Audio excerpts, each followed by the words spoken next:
예수님은 열정을 가지셨던 분입니다. 열정적으로 영혼들을 사랑하셨고 또 열정적으로 사역을 감당하셨습니다.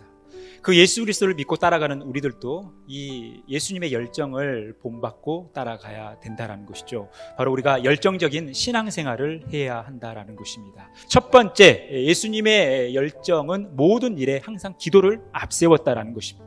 예수님도 항상 기도를 앞세우셨다는 거예요. 기도를 삶의 우선순위로 두셨다는 것입니다.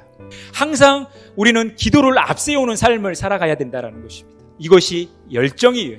여러분, 우리의 모든 열정은 기도에서부터 시작되는 것입니다. 두 번째, 주님의 열정은 지체들의 연약함까지 수용하셨습니다. 예수님은 그 제자들이 가지고 있는 그 연약함, 그들의 한계를 그대로 받아들이셨다는 거예요. 그대로 수용하셨다는 거예요. 그대로 품으셨다라는 거예요. 연약한 자들은 연약한 잔대로, 온전한 자들은 온전한 자대로 다 이 공동체 안에서 소중한 지체다라는 거예요. 온전한 자들이 해야 할 일은 이 연약한 자들을 품고 그 연약함 자체로 받아들일 수 있는, 수용할 수 있는 그 너그러운 마음과 여유와 따뜻함이 있어야 된다는 거예요. 세 번째, 주님의 열정은 자신의 고민을 지체들과 함께 공유하셨다는 거예요. 예수님은 자존심까지 다 내어놓으면서 자신의 고민을 제자들과 나누셨다는 거예요. 우리의 연약함 자체를 다른 사람들과 나눌 수 있는, 그런 공유할 수 있는 삶을 살아가야 된다는 거예요. 이것 또한 열정이라는 것입니다. 우리가 서로 마음을 같이 해야 된다는 거예요. 우리가 마음을 함께 나눠야 된다는 거예요. 네 번째, 주님의 열정, 하나님과 일체감을 이루셨다는 거예요. 예수님은 자신의 원함이 있었지만 하나님의 원함을 추구하고 강구했다라는 것입니다.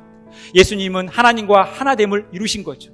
여러분, 우리가 하나님과 일체감을 이룬다는 것은 하나님의 주권을 인정하며 살아간다는 거예요. 내 뜻을 하나님 앞에 굴복하며 하나님의 뜻에 맞추는 삶을 살아간다는 것입니다. 우리의 이 말씀과 기도의 이 경건한 삶이라는 것은 하나님과 일체감을 이루는 과정이라는 거예요. 다섯 번째, 주님의 열정은 하나님이 원하시는 일을 반복해서 행하셨다는 것입니다. 예수님은 늘 하나님이 원하시는 일을 반복해서 했다는 거예요.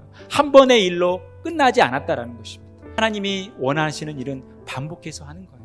한 번 하고 포기하고 그치는 것이 아니라 계속해서 반복하는 거예요. 지속하는 거예요. 그럴 때 우리 자신이 성숙해질 뿐만이 아니라 신앙의 열매들, 사역의 열매들을 맺는다라는 것입니다. 여섯 번째, 주님의 열정은 하나님의 목적에 충실하셨습니다. 우리를 위하여 고난을 받으시고 십자가에 죽으시는 것은 하나님의 목적이었다는 거예요. 예수님은 철저히 이 하나님이 목적하시는 대로 살아가셨어요. 하나님의 목적이 이끄는 삶을 사셨다라는 거예요. 하나님의 목적에 이끌리는 삶을 살아가셨다라는 거예요. 성령을 따라 살아가셨다라는 거예요. 이것이 목적에 충실한 예수님의 삶이었다는 것입니다. 우리도 마찬가지예요. 우리를 통해서 하나님께서 목적하신 바가 있다라는 거예요. 우리는 철저히 하나님의 목적에 충실한 삶을 살아가야 된다라는 것입니다.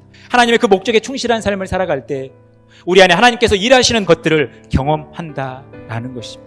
마지막, 주님의 열정은 주어진 고난의 상황을 회피하지 않으셨다는 거예요. 자신 앞에 주어진 그 고난의 상황을 회피하지 않고 당당하게 나가셨다는 거예요. 우리 앞에 놓인 내가 참 받아들이기 힘든 상황들을 회피하지 않고 당당하게 나가실 수 있는 이 용기, 이 열정을 가지시기를 간절히 바라겠습니다. 주님의 열정을 가지고 날마다 열정적인 신앙생활, 믿음의 길, 승리하는 삶 살아가기를 간절히 축원합니다.